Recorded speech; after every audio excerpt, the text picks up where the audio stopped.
मित्रों, यह कहानी एक रानी और साधु की अवैध प्रेम कहानी है।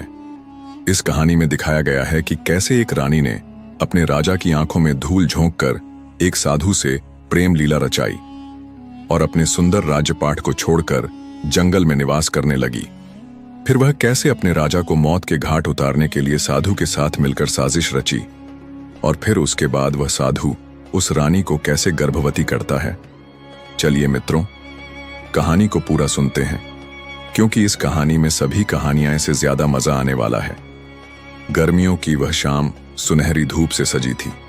महल के ऊंचे बुर्जों से दूर तक फैले जंगल दिखाई देते थे, जहां हवा मंद मंद बह रही थी। मगर महल के भीतर रानी कंगना का मन अशांत था। कंगना एक अद्वितीय सौंदर्य की धनी स्त्री, जिसकी आंखों में चांदनी सी चमक थी और जिसके होठों पर हमेशा एक रहस्यमय मुस्कान खिलती थी। वह केशव सिंह की प्रिय रानी थी, मगर उनका मन कभी भी इस महल की भव्यता रमा नहीं। वह प्रेम की ऊंचाई और वासना की गहराई को महसूस करना चाहती थी, मगर उनके जीवन में सब कुछ एक राजकीय बंधन जैसा था।